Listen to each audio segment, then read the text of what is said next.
안녕하세요. 스마트폰 길잡이 8회 교육 시작합니다. 오늘은 지난 시간에 이어서 스마트폰 카메라 활용에 대해서 살펴볼 건데요. 스마트폰 카메라의 기능을 보게 되면은 촬영 모드가 다양한 모드들이 있습니다. 그 모드들에 대해서 실제 우리가 현장에서 촬영하면서 해야 이게 교육이 제대로 진행이 될 건데 지금 저는 영상을 찍기 위해서 지금 노트북 앞에 앉아서 이 사진 찍기가 좀 곤란한 상황입니다. 그래서 사진을 직접 찍지는 못하더라도 이 화면은 보여드리면서 설명을 드릴 테니까 우리 선생님들이 사진 찍는 거에 대해서 조금이라도 관심이 있다든지 하시면은 이 좋은 기능들을 이용해서 다양한 사진을 찍어 보시기 바랍니다. 자, 그러면 제가 카메라를 열겠습니다. 카메라를 열고 바닥에다 내려놨어요. 자, 바닥에다 내려놨더니 너무 어두워요 하고 나오죠. 자, 여기 처음에 여기가 어떻게 돼 있냐면 이 사진 조개가 이렇게 맞춰져 있을 거예요. 그렇죠? 이제 사진 찍으시면 되고 그 다음에 그 옆에 동영상 그리고 음식은 지난 시간에 말씀드렸죠. 음식은 사진을 찍을 때 좀 더 이렇게 그 빨갛고 이런 그 어떤 김치의 색깔을 제대로 반영을 한다고요. 그래서 이 음식 모드로 사진을 찍게 되면은 굉장히 먹음직스러운 그런 사진을 찍을 수가 있습니다. 자, 그리고 이 위에 밑에 이걸 눌렀을 때 위에 보여지는 내용도 좀 달라져요. 여기서 보시면은 그죠? 그림이 좀 달라져요. 음식을 눌렀을 때 누르시면 어떻게 되냐면 음식을 누르게 되면은 여기 가운데 핀이 맞고 주변이 뿌옇게 바뀌어요. 제가 화면을 살짝만 들어볼게요. 다시 한번 동영상에서 음식으로 가볼게요. 음식으로 이렇게 가보면 중앙이 핀이 맞고 바깥에는 뿌옇게 되는 거죠. 그래서 이 상태에서 사진을 찍게 되면 어떻게 되냐면 이 가운데가 핀이 맞으면서 약간의 바깥 좀 블러 효과가 되고 그 빨간 김치라든지 빨간색이 돋는 것은 식욕을 돋을 수 있게끔 색깔을 지원이 된다는 거죠. 자, 그 다음에 그 옆에 인물 사진이라고 있어요. 인물 사진을 보시게 되면은 인물을 찍을 때도 망원으로 찍을 건지 표준으로 찍을 건지 두 가지 모드가 있습니다. 그리고 인물 사진에서는 또 뭐가 있냐면 오른쪽에 이런 보이지 않던 어떤 버튼이 하나 있어요. 그래서 이 버튼을 누르시게 되면은 컬러 포인트라고 있죠. 그래서 사람들이 많은 상태에서 컬러 포인트를 선택을 해놓고 그 중에 어떤 특정한 인물에다 핀을 맞춰서 찍잖아요. 그러면 그 사람만 옷 색깔이 제대로 나오고 나머지는 색이 회색으로 바뀐다는 거. 그러니까 굉장히 눈에 도드라지게 찍히는 게 컬러 포인트예요. 그 다음에 이게 줌. 줌은 보면 우리가 줌이라는 것은 당긴다는 얘기죠. 그래서 가운데는 핀이 맞고 바깥으로 가서는 점점 이렇게 번지는 것처럼 그렇게 보이고 스핀 이거는 도는 거죠. 빙글빙글. 그래서 가운데에 피사체가 맞고 나머지는 옆에가 도는 것처럼 이렇게 나옵니다. 그리고 또 이 앞에는 빅서클. 이 스핀하고 거의 비슷한 효과예요. 그 다음에 이 앞에 또 한 가지는 블러. 블러라는 것은 흐림 효과를 얘기하는 겁니다. 그래서 흐림 효과를 얼마만큼 줄 거냐 그건데 이 밑에 강도라는 말이 있죠. 그래서 강도가 7일 때 가장 그 값이 센 거고요. 좀 작게 주고 싶으면 왼쪽으로 이렇게 드래그를 하시면 된다는 거. 근데 지금 마땅히 인물도 지금 없는 상태고 대상과 거리도 1에서 1.5m 이상을 유지를 해야만이 이런 효과를 제대로 볼 수가 있어요. 그래서 선생님들이 사진 찍을 기회가 된다면 인물 사진에서 이런 기능을 꼭 활용해 보시기 바랍니다. 자, 그 다음에 인물 사진에서 또 한 가지 있는 게 어떤 기능이 있냐면 요 위에 이 마술봉처럼 생긴 이 도구가 하나 있어요. 그 도구를 하나 누르시게 되면은 뭐 피부를 부드럽게 할 건지 이런 것까지도 우리가 진행을 할 수가 있습니다. 이런 기능들이 있으니까 어쨌든 사용을 하실 때는 이런 많은 기능들이 숨어져 있다는 걸 아시고 그 거리를 좀 맞추면서 하시면 좋겠습니다. 그리고 이거는 아까 망원이었고요. 이거는 표준 렌즈로 다시 돌아왔어요. 표준 렌즈 했을 때도 마찬가지로 이렇게 피부 부드럽게 하고 나오죠. 예. 그래서 이걸 조금 더 부드럽게 하려면 이렇게 올리시면 됩니다. 올리시면 되니까 지금 여기는 인물이 아니라 제대로 적용이 안 되지만 이렇게 해서 실습해 보시면 되겠고요. 자, 인물 사진에서 아까 다시 한번 볼까요? 그러면 그냥 이 병을 가지고 한번 인물 사진이라고 생각하고 찍어 볼게요. 아까는 여기에서 이게 망원 렌즈이기 때문에 이 거리를 말하는데 여기서도 마찬가지예요. 그래서 인물 사진 찍을 때는 거리가 어느 정도 유지가 돼야 된다는 거. 이번에 표준 렌즈로 놓고 아까 이 렌즈를 한번 눌러볼게요. 자, 블러 효과 있는 상태에서 찍어보고요. 자, 블러 효과도 끝까지 주겠습니다. 끝까지 주고 찍어보고 그 옆에 옆으로 가면은 빅서클이라고 있죠? 빅서클일 때 한번 찍어보고요. 그 다음에 여기 스핍. 이건 인물이 아니거든. 물체지만은 그래도 한번 확인은 해보고 가겠습니다. 줌 효과를 찍었을 때, 그리고 마지막 컬러 포인트로 찍었을 때. 자, 이렇게 지금 총 6장, 5장을 찍어봤나요? 찍었는데 이제 갤러리 가서 한번 확인해 볼게요. 갤러리에서 뒤로 나가겠습니다. 뒤로 나가면 지금 처음에 찍었던 사진.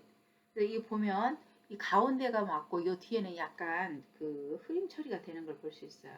그래서 지금 여기서는 그렇게 뚜렷하게 표시가 안 납니다만 인물 사진을 찍었을 때는 굉장히 재밌는 효과가 나와요. 그래서 그걸 꼭 한번 확인해 보시기 바라겠습니다. 네.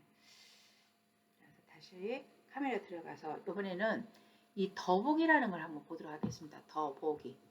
더보기를 눌렀을 때 이 속에 숨은 기능들이 또 이렇게 다양하게 있어요. 아마 이런 기능들은 한 번도 안 눌러보셨을 건데 예를 들어서 다른 건 놔두고 이 파노라마 기능을 한 번씩 촬영을 할 때 응용을 해보시면 좋을 것 같아요. 파노라마는 뭐냐면 우리가 어디 놀러 가서 산에서 경치를 찍는데 이 렌즈 안에 다 안 들어올 때가 있어요. 그러면 왼쪽에서부터 오른쪽 끝까지 넣고 싶은데 이거를 여러 장을 찍어서 이어 붙이는 경우도 있지만 그게 아니라 이 파노라마는 예를 들어서 왼쪽에서부터 오른쪽까지 전체를 넣고 싶은데 안 들어올 때 있어요. 그러면 그 피사체의 중앙에, 그러니까 내가 중앙에 서서 파노라마를 눌러놓고, 파노라마를 눌러놓고요. 파노라마를 누르면 이런 식으로 변해요. 그러면 버튼을 누른 상태에서 어떻게 되냐면 이렇게 해서 한쪽 방향으로만 갑니다. 이게 왔다 갔다 하는 게 아니에요. 한쪽 방향으로만. 저는 어쩔 수 없이 지금 촬영하는 상태고 또 뭐 제 주변을 다 보여드릴 수는 없어서 여기까지만 찍겠습니다만 여튼 왼쪽에서부터 오른쪽으로 이렇게 쭉 하시다가 이 버튼이 꼭 동영상 찍는 것처럼 촬영 상태가 됐죠? 이때 사각형을 누르시면 돼요. 이게 동그라미 안에 있는 사각형. 그러면 파노라마 찍히는데 어떤 식으로 찍히냐면 자 여기서 지금은 제가 많이 안 돌려서 조금밖에 안 보여요. 근데 여러분들이 만약에 이 사진을 찍을 때는 왼쪽에서부터 오른쪽으로 우리가 만약에 그 90도 각이다 그러면 한 100도까지는 왼쪽에서 오른쪽까지 찍을 수 있다는 거. 이때 찍을 때 꼭 주의하실 점은 어떤 내용이 있냐면 가로 방향으로 찍지 말고 세로 방향으로 찍자는 거. 이거 꼭 기억하세요. 그렇지 않으면은 그 높이가 굉장히 좁게 나와요. 그래서 그것만 잘 주의하시면 여러분들이 파노라마 사진에도 도전해 볼 수가 있습니다. 그래서 이 더보기가 그런 메뉴가 있어요. 더보기. 그리고 이렇게 많은 기능들이 있는데 이런 기능들이 다 뭔지 모르겠다.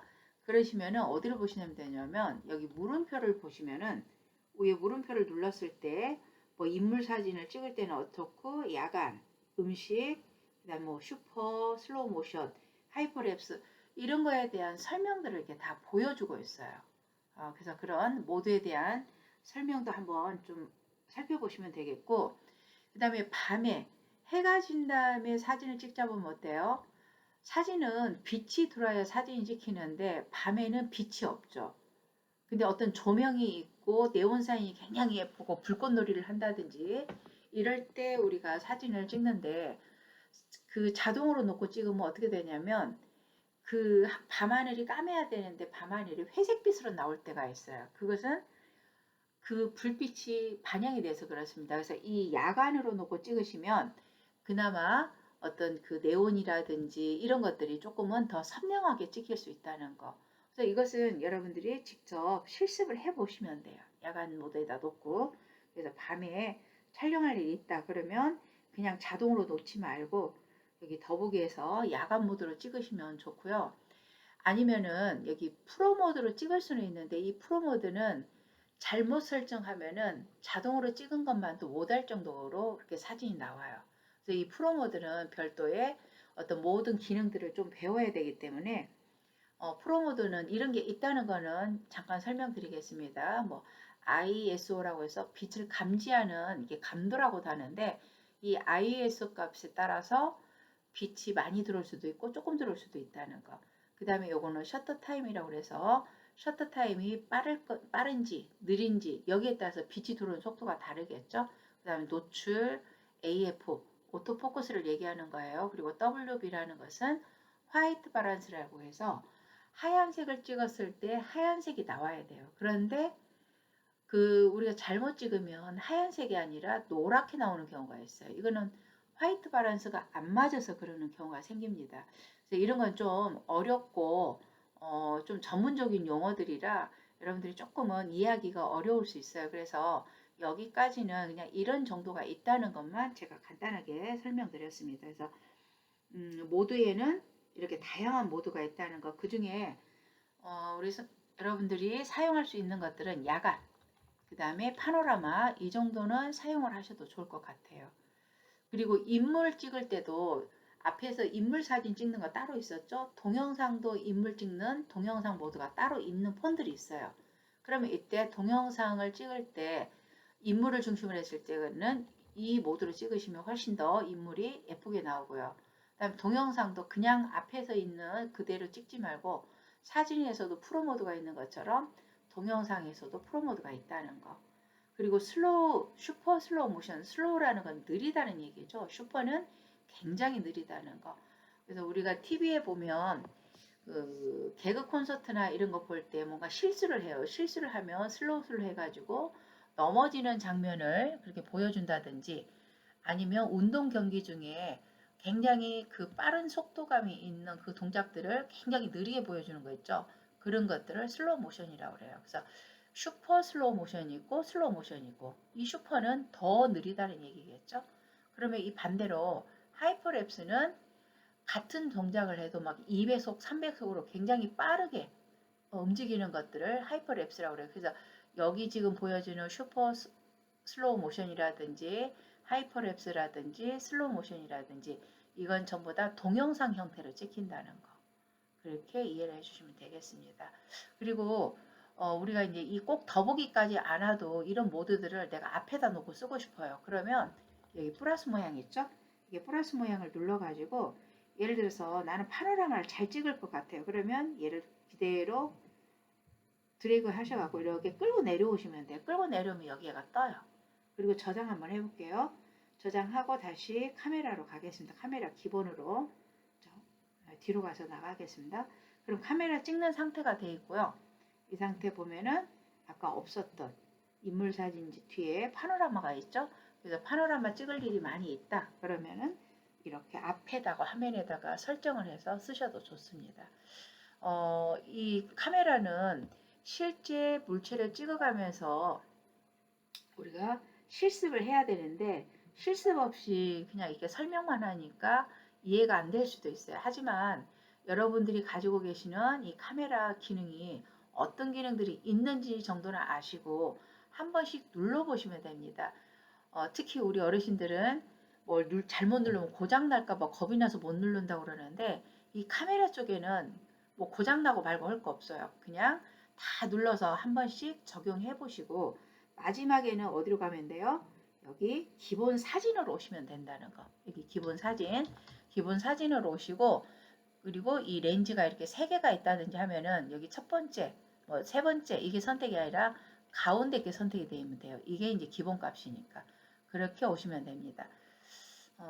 그래서 2시간에 걸쳐서 2회에 걸쳐서 지금 스마트폰 카메라 활용에 대해서 설명을 드렸는데 많이 활용해서 좋은 사진들 찍어 보시기 바랍니다. 그리고 다음 시간에는 우리가 지금까지는 카메라로 사진을 찍었죠. 찍은 사진을 편집하는 과정에 대해서 공부를 하게 될 겁니다. 그래서 사진에 우리가 뭐 글을 쓴다든지 찍은 사진을 가지고 움직이는 사진을 만든다든지 갤러리에서도 잘못 찍은 사진들을 잘 내기도 할 수 있고 색상 보정도 할 수 있고 굉장히 좋은 편집할 수 있는 기능들이 있어요. 그런 기능들에 대해서 다음 시간에 배워보도록 하겠습니다. 자, 오늘 수고 많이 하셨고요. 다음 시간에 뵙도록 하겠습니다.